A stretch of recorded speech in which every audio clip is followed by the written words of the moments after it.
Welcome back to another AP Calculus video.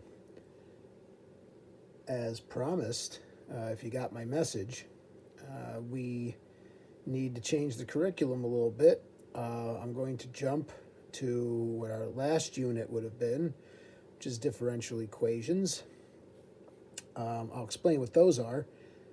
Up would be what I would give in class to kind of get the idea across. Now, these aren't differential equations, these are regular equations, something that you should be pretty familiar with. So if you want to feel like you're in class, you could pause the video, see if you could solve these. Hopefully they're not too difficult for you, since you can take the time to do them if you want or not. I'm not going to wait, I'll just go ahead. So I already solved them. Now the idea of a regular equation, which you're quite familiar with, you've probably been solving very simple ones since middle school.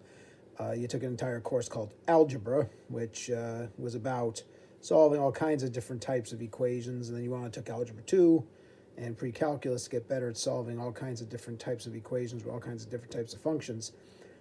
The idea of solving a regular equation is to get one of the variables alone and get an expression for it. Now, in the case of A and B, the letter usually is standing for some unknown number, but in the case of C, it could be a group of unknown numbers that we can't get an exact answer for. So get rid of the little wall here. Here's my cursor. Ooh. So these are the solutions I got. A is just a typical equation. You would subtract the 9, get 3 and divide the 7. So you get a fraction. The answer to A is 3/7. B, a little more advanced. It's a quadratic. You could solve with the quadratic equation, but hopefully you'd realize that was factorable. If you pull the 3 out, you'd have 3 times x squared minus 9. You could just divide that 3 away, because if you divide both sides, 0 over 3 would just be 0.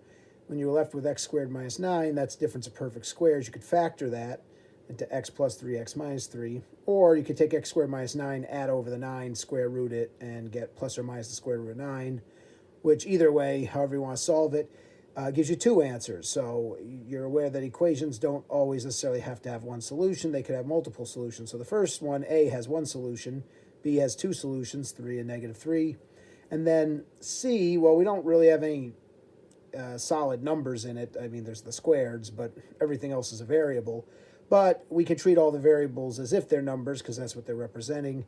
And you could get the simplified version on the right. To get that, I would just want x alone. I'd have to subtract over the RT. Then I would have to multiply over the W. When I multiply the W over, I distribute it to each term. And then you'd have to get the square off of the x. So after you get rid of all the operations with algebra, you end up with plus or minus the square root of t squared W minus RTW, and all that's under the radical. All right, so if you know how to solve regular equations, the goal of a regular equation is to find the number, or in this case, the variable quantity, that would solve the equation. Essentially, if you took the time to plug these back in, if you wanted to take this 3/7, put it in for x, it should work in the equation. If you do 7 times 3/7 plus 9, you should get 12, and so on. These two should solve this. And this big mess, if you were to replace this in here, you'd take this mess, you'd have to square it, divide it by W, and add RT to it, and you should find that in the end, you would end up with t squared. So the idea of solving an equation is to find either the number or the abstract quantity here that would solve the equation. So all of these are things that if you plug them in, they would make the equation true. Now, what's a differential equation? Well, that would be the topic of our last unit. So this last unit 6 is on differential equations. It's not super long. In fact, I always do it at the end. The story behind why we're jumping to this is because the AP, where they just came out this year with that AP classroom, and they actually made their own units. Now, their units match our units, or the way I do it, except for the last 2 units, they swap them. to me, the most logical thing would be to do this last, which is what I've always done, and to do integral applications before it, because basically my thinking is you learn integrals, you learn how to apply the integrals, and this is kind of its own thing at the end. It uses integrals as well, but it's sort of its own topic. In fact, there's an entire college course called Differential Equations. If you go on in math, you can take that. So it seems like it should fall at the end. For the AP people, they decided to swap them around. So they have in their curriculum online, they do integrals and then do differential equations and then do integral applications. So to me, I don't know why they do that. I don't think that's a very good idea. But long story short, this normally wouldn't matter because I know you're like too late with the long story, but it wouldn't have mattered if I swapped the order and how I taught them, because normally we would have gotten to the end of the course and you would have learned all the stuff one way or another. The problem is when they decided, due to this coronavirus stuff, that they weren't going to give all of the material on the exam, they cut off what they decided was their last unit, and their last unit is the integral applications. So unfortunately, a bunch of the integral application stuff that we did, and I had prepared, I had 3 more videos prepared, and I ended up not putting them up once I found this out, because all the stuff I prepared, it took me several hours to make the videos, and now it's not on the exam. So you're aware, this topic that I'm going to do online here by video will be on the exam. Some of the integral stuff, applications that we did, they are on there, but there's a bunch of stuff that isn't. Now, a lot of it's stuff I haven't taught, but the lessons I was going to put up, if you're interested in those lessons, for you guys who maybe want to go on in math and you actually care, I did put them on my YouTube channel. You can watch them if you'd like. They're not required, so if you're not somebody, obviously I know you don't have a lot of time on your hands with all the work you probably have to do in other classes, but like I said, those videos are up if you're interested in them. So basically we're going to skip the end of integral applications because that's what they're not going to put on the exam due to the coronavirus problem. And we are going to do these differential equations. So they had them swapped, so I had to stop my plan once I learned this and go on to this. All right. So I said long story short, but I lied. It was kind of a long story. But anyway, so going forward, we're doing this unit on differential equations. And like I said, this is an entire course in college. So differential equations can go from very easy to solve to very difficult to solve, just like algebra equations. Like algebra equation A in the warm-up, easy to solve. You're aware that equations can get very difficult to solve. One example are trig equations. If you remember the trig equations from Algebra 2 or Math 12, there can be a lot of steps in solving them. Logarithmic equations, things like that. So same thing with differential equations. There are easy types, difficult types. The good news for you is this isn't an entire course on differential equations, it's just an intro. So we're only going to go over one major type of differential equation, which is something called a separable differential equation. So the unit is differential equations, as you can see, and the goal is to be able to solve separable differential equations. They're a special type. First off, what is a differential equation? And then we could see what a separable one is, one that's easy to solve. A differential equation is an equation that has a derivative in it. That's all. So remember, there are 2 different notations for the derivative. There's Newton's notation with the little primes, and there's Leibniz's notation, or Leibniz, or whatever they want to call them, with the dy dx. So be on the lookout for both. These are better solved with the Leibniz notation, the dy dx, though they may not be written that way. So there are 3 equations here, and they each have a derivative in it. So example 1 says 4 times the derivative of y has to equal 4x times y squared. It's an equation, and we're actually in these, instead of looking for a number that works, or necessarily even a variable that works, we're looking for a function that works. So we need some function that when we take its derivative and multiply times 4, it comes out to be this. Now, differential equations can have second derivatives in them, like example 2 says y squared times the second derivative of y equals 2x. And then the last one says 2 times x times dy dx, remember that's the derivative of y with respect to x, has to equal xy. So there are all kinds of different equations. The goal here, what are we trying to do? Well, like with the original equations, we were trying to find a number or an expression that would solve them. In the case of a differential equation, our goal is to find a function or functions, these can have multiple answers just like numerical problems did, that fit the given equation. So if I'm successful, my answer, and this is the kind of important thing, my answer is not a number necessarily in this case. My answer is a function. So I get some kind of expression in terms of x, or some function of x, or maybe even a function of y that works in these. So when I've solved, for example, if I am able to solve number 1, I find a function y equals something something x, that if I did y's derivative and multiply it times 4, it would turn out this way. In this equation, I would need to find a function y equals something something x that when I took its second derivative, if I do y squared times its second derivative, it actually gives me 2x. And so on. This one would say I need to find a function, then we take its derivative and multiply by 2x, it gives me xy.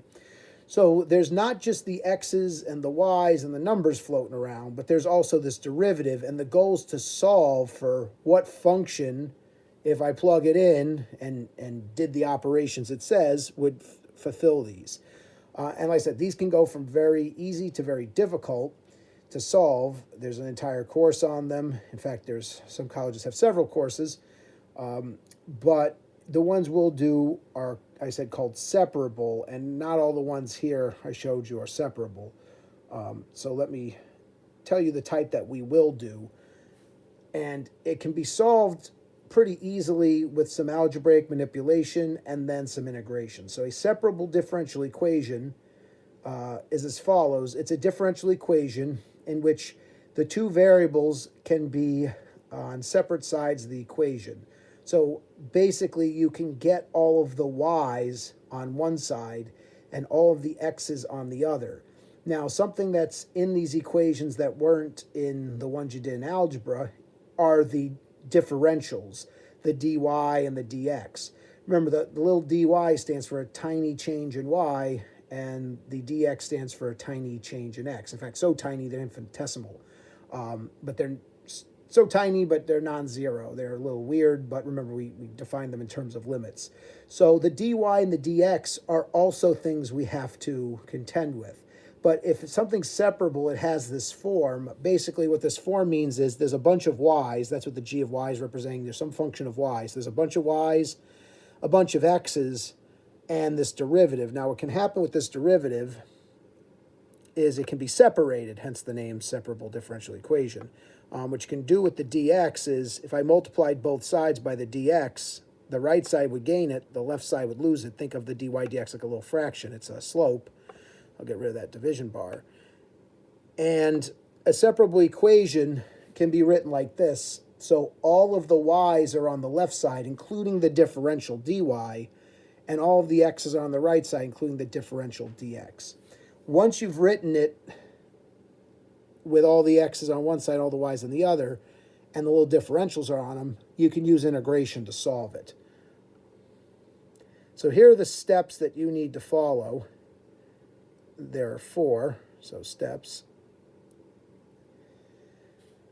Step 1 is to actually do the separation. You want to collect the terms with x's on one side, including the dx, the differential, and you want to collect the terms with y's on the other side, once again, with the dy.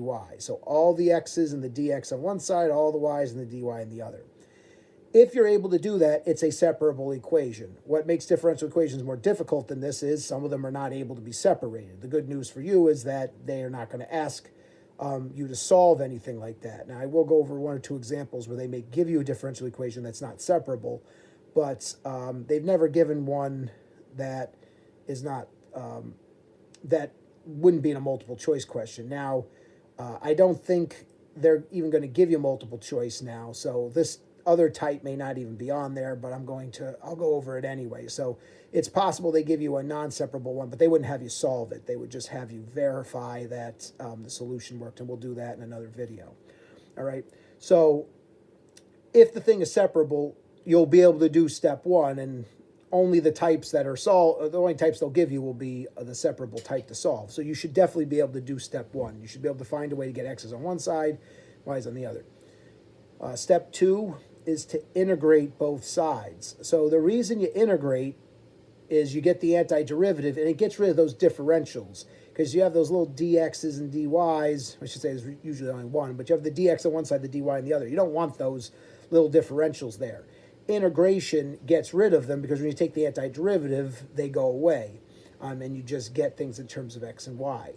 Now, when we integrate, step three says don't forget the plus c. When we do the integration, we're not doing definite integrals, meaning we're not putting numerical limits of integration. We're just going to do the general antiderivative. So when we integrate, we're going to get a general antiderivative, and we need plus c when we do that. So after you integrate, remember the plus c has to be there. And then the last step is to try to solve one variable in terms of the other. Usually we like y in terms of x. It's not always possible to do y in terms of x. Sometimes it's not possible to get one in terms of the other anyway. Most of the time you'll be able to get one in terms of the other. Usually we want y in terms of x. So what that means, remember, is y equals something, something, something x with a bunch of the operations in it. If you can't get y in terms of x, try to get x in terms of y. I mean, get x alone and have all the y's on one side. That way you can get it so it looks like some kind of expression or relation or function. All right. So solve for the variable, typically y. And obviously they could use other letters. So whatever you can get in terms of. You may have to calculate what the c is. It depends on if they give you something called an initial condition. So if they give you some kind of information about x and y, you'll be able to calculate the c, just like we did in problems in the past. If they don't give you the initial condition information, then you leave everything in terms of c. What the little note says is, the moment you've calculated the moment you've gotten c in the equation, you can go calculate what it is. So you can do that as soon as step three comes along. As soon as you get the c, you can go calculate what number it is and work with it. Or you could wait till the end. When I do the example, I will show you both. But it's up to you. Once the c appears, whenever you feel like plugging in, usually people either do it right in the beginning or right at the end. You can really do it on any step. Make sure that once the c is there, at some point after that, that you plug in any kind of initial condition information, some kind of x, y point, and calculate what it is. All right, so if that doesn't quite make sense because we don't have an example, you can come back and listen to it again after the example. But these are the 4 steps. So I'll do 2, and then you can try a couple, and then I'll save some of the other ones for another video. All right, so this is a simple separable differential equation, and it does have an initial condition. So this is our differential equation. It's simpler because, well, the derivative's on one side and the function stuff's on the other side. And the initial condition is this. This is telling us, when they say y of 0, because they don't want to get more letters, they didn't use f of x or g of x or any of that. So this is just their way of saying that when you plug in x is 0, you get out y as 1. So this is y of 0. It's basically when you evaluate x is 0, you get y equals 1. So know how to read that, and I'll have it on the board in the back. So to solve this, I need to go through these steps. I'm going to separate it. I'm then going to integrate it. And then after I integrate and get the plus c, I'll show you plugging in the plus c early and plugging the plus c late, and it doesn't really matter, you get the same answer. In the end, you get a function, and the function should fulfill this equation. Now, Normally when you do these, it takes too long to check them, to go back and go, oh, well, I got this function. Let me see if it actually works.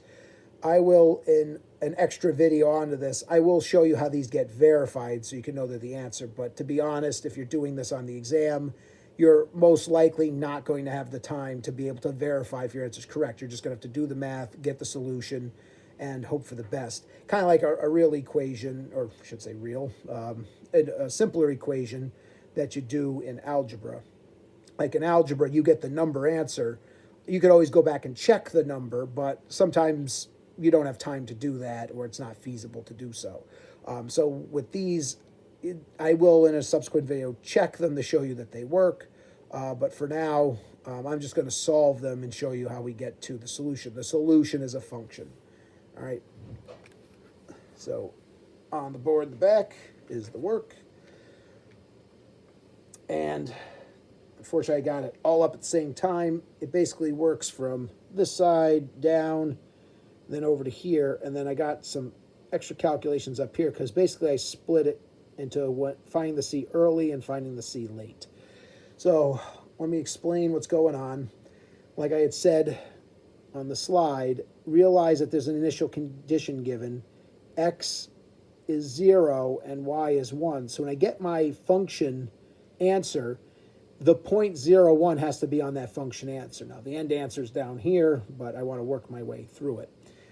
I have to do the separable part, so I have to separate the variables. And I labeled the steps on the side in a circle. So finishing step 1, step 2, step 3, and step 4.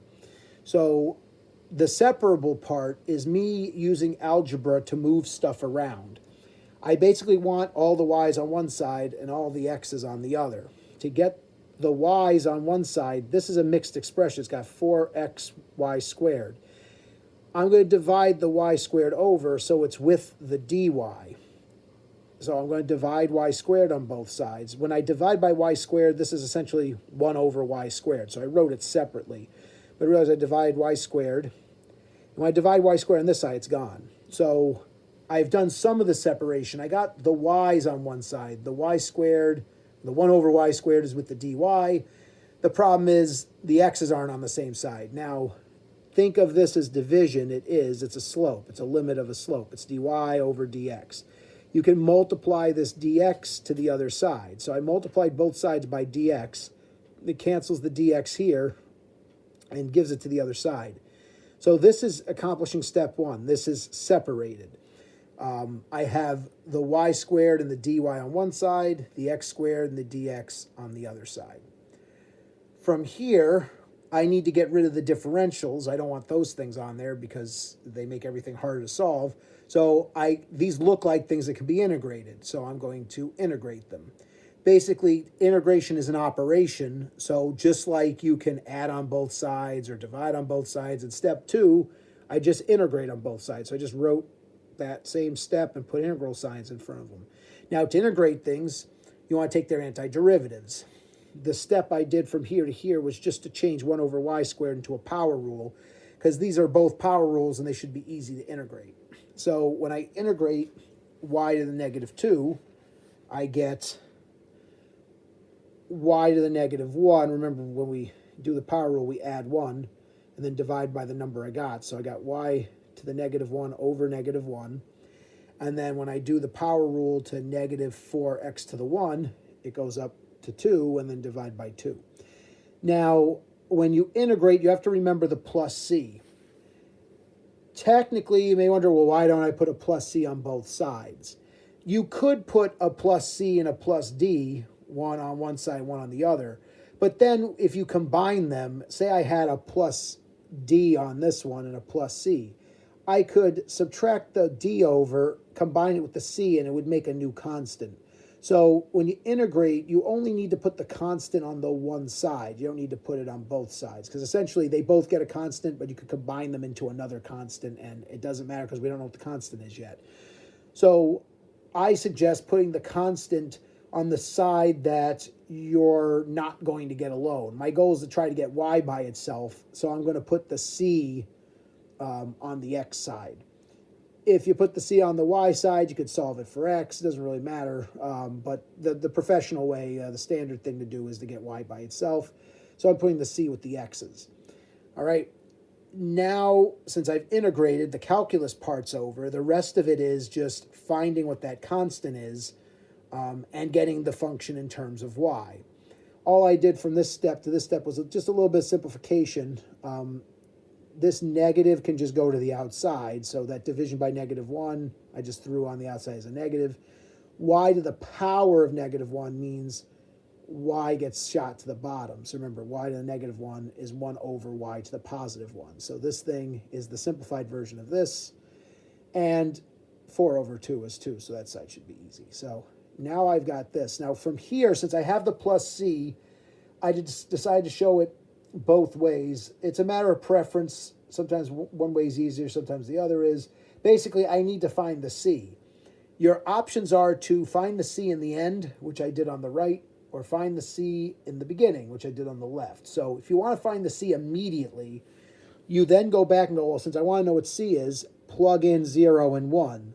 So I took this equation, and now I didn't have a lot of space, so I did the work up here. So the green work is how I got from x squared to this thing. So basically, if I plug in 0 for x squared and plug in 1 for y, I solved, and I just get c equals -1. Once I know what c is, you can replace it and then go do the rest of the work. Now, my job was to get y by itself. So from this step, once I found c, I now have to get y by itself. I divided over this negative, so that's why the negative changes to a positive, and that negative changes to a positive. So I'm getting rid of that negative, and now the longer way would be to cross-multiply this, but I took a little shortcut. I basically go, if I have 1 over y, this is 2x squared plus 1 over 1. I just reciprocate both of them. Basically, if I flip this over, I get y. This thing is all over 1. If I flip it over, they're equivalent. So this is sort of a quick trick to get around having to do the cross multiplication. All right. So I just reciprocated both sides. So what is the final answer to this? The function that they were looking for is the function 1 over 2x squared plus 1. The branch on the right is just the same thing, except I find the c in the end instead of the beginning. So if you don't want to find the c right away, you don't have to. You can just go ahead and keep working with it. So if I'm not going to find the c right away, once again, I need to divide those negatives over. Now, this is a little weird thing with the c. When I divide the negative, the 1 over y becomes positive. The 2 over x squared becomes positive. Now, technically, you'd go, well, since I have plus c, doesn't this change to a minus c?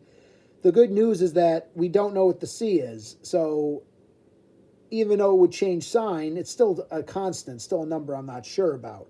So even though this is plus c, I don't really need to do the operation to it. I could change it to minus c, it wouldn't really change anything, but all I'm saying is that since this is some unknown number, if I divide it by a negative, I still have some unknown number.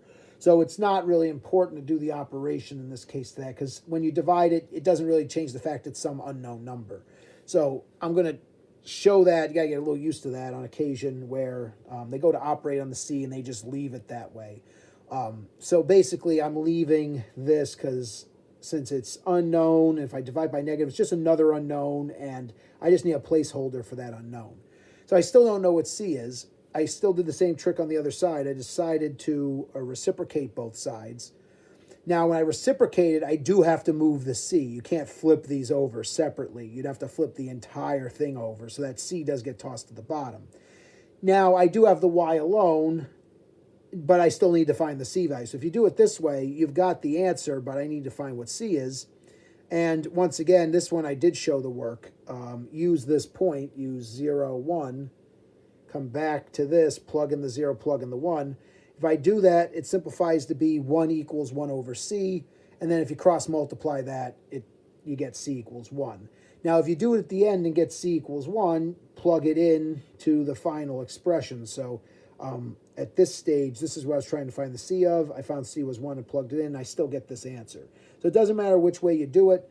but pick one, or like I said, you can go back and forth between it if you think it's easier. Sometimes they're easy to do at the beginning, sometimes they're easy to do at the end. I just wanted to show both of them.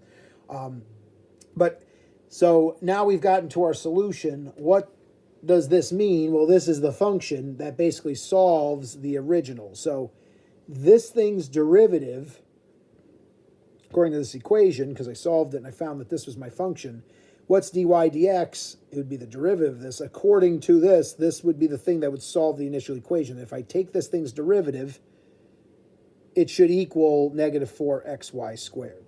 Now, I said this video is already long enough. It's at half an hour, so it takes a little while to explain. However, like I said, you could check this. I will check it in a subsequent video. I'm just going to go on and look at another example and then give you some to try. All right, so hopefully now you got some kind of idea what's going on. Let me show one more. So here's another differential equation. What I would suggest with this is if you see the prime notation, change it to the dy dx, because you need to separate it, but in that Newton notation, you don't see the differentials. All right, so y prime, remember, means the derivative, means dy dx, so I would change it to that. And I'm going to do that when I show the problem. So I'm putting up right now. All right. Also, I want to note that this one doesn't have an initial condition given. It doesn't give you an xy point. If they don't give you an initial condition, you can't find C. So you just need to work with it and get what's called a general solution. You're not going to be able to find a specific one. The other one, the specific solution, had the 1 plugged in. That's what they were looking for. In fact, on that one, if this were in here, we would have left the C. And there would have been a family of solutions. There would have been multiple functions that fit the bill. The problem is that even though there's multiple functions that solve the differential equation, there's only one function, the one that had the right C value, that fits this condition as well. This one's missing that condition. So basically we're going to get a family of functions that solves this, meaning that there's not just one of them, but they all have the same structure. All right, so I'll show solving this one and then give you a couple to try. And then in this video, it's getting kind of long. All right, so here's the work. I didn't label the 1, 2, 3, 4 this time, but I did show some of the separation work in red.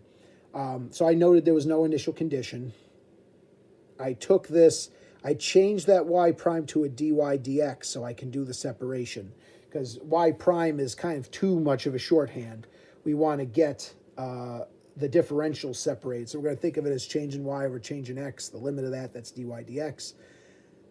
I started off, it's similar to the other problem. I want to get the y's together. Once I have dy dx, I want to get that y squared to the other side. So I divided both sides by y squared, or rather I multiplied by 1 over y squared. Same difference. After I multiplied both sides by 1 over y squared, I want that dx out of there. I multiplied both sides by dx. So I didn't show this on the last problem, but showing it now. Multiply both sides by the dx, that cancels. So basically, to show what would happen, that cancels and those cancel. All right. So that gets me to this step, which is separated. All the y's are on one side, all the x's on the other. Now I integrate. So when I integrate both sides, that will get rid of the differentials because I'll get those antiderivatives. The antiderivative of 1 over y squared we saw, and the other one was negative y to the negative 1.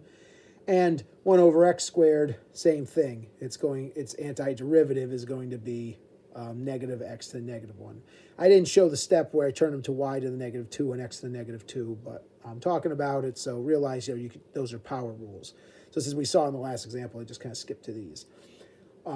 Then in order to manipulate them, it's a little weird leaving them in terms of negative exponents, so I turn them back into fractions. So this is just simplifying. I got negative 1 over y equals negative 1 over x plus c. Once again, since I'm going to get the y alone, I put the plus c on the x side. Now, I can't find what the c is because they gave me no initial condition. So basically, any c will work. I just need to keep going to get the y by itself. The problem with getting the y by itself right now is that c value. If I want to do like last time, I want to like flip this over, but I can't flip this over. It's not legal to just flip this and then flip the separate pieces. You can't flip it with the addition sign there. So I'm going to combine this under a common denominator so I make it one fraction. Basically, if I have one fraction, another fraction, I can flip them both over.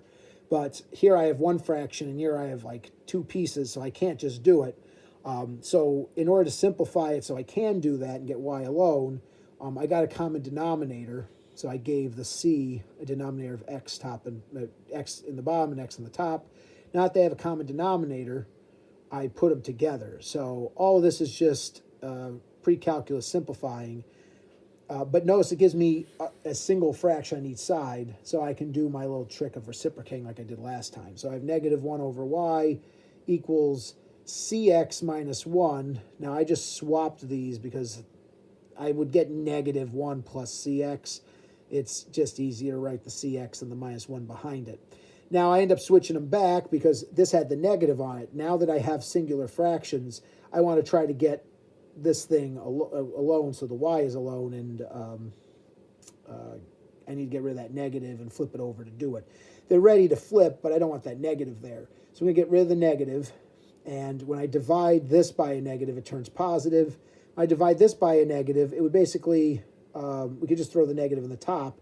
It would make this negative and this positive, so the cx would become negative, the 1 would become positive.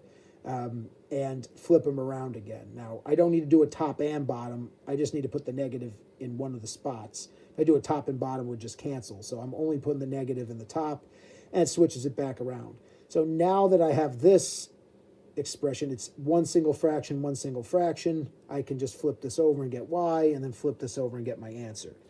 So my answer this time is the function y equals x over 1 plus cx. Since they didn't give me an initial condition, all of the functions of this form work. That c can be any real number. So the function x over 1 minus 2x works. The function x over 1 plus 5x would work, because I could make this a negative 5. I can even choose a weird number. I can make it the function x over 1 minus pi x. Basically, any real number c will work. So you get what's called a family of functions, but they all have this structure. So basically, any function that's of the type x over 1 minus some number times x solves this initial equation. So once again, if I were trying to verify it, the derivative of this put here should actually equal this. All right, verify it later.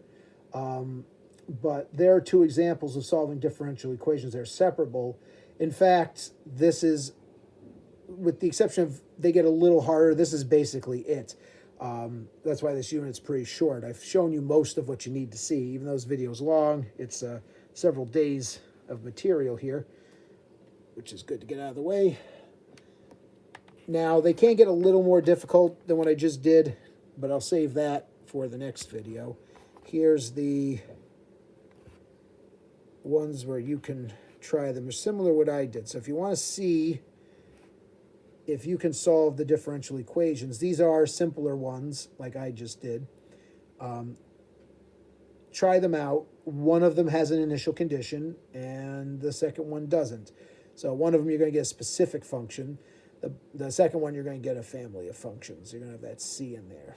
All right. I will put the answers to these in an attached video. There's also going to be another video that shows two more advanced examples. But basically between this video and the second one, that will be all the types that you'll have to know about, difficulty levels of this. And the third video will have some answers to these things so you can verify if you did them right. Okay. Give them a try, see how they go. I'll see you in the next video.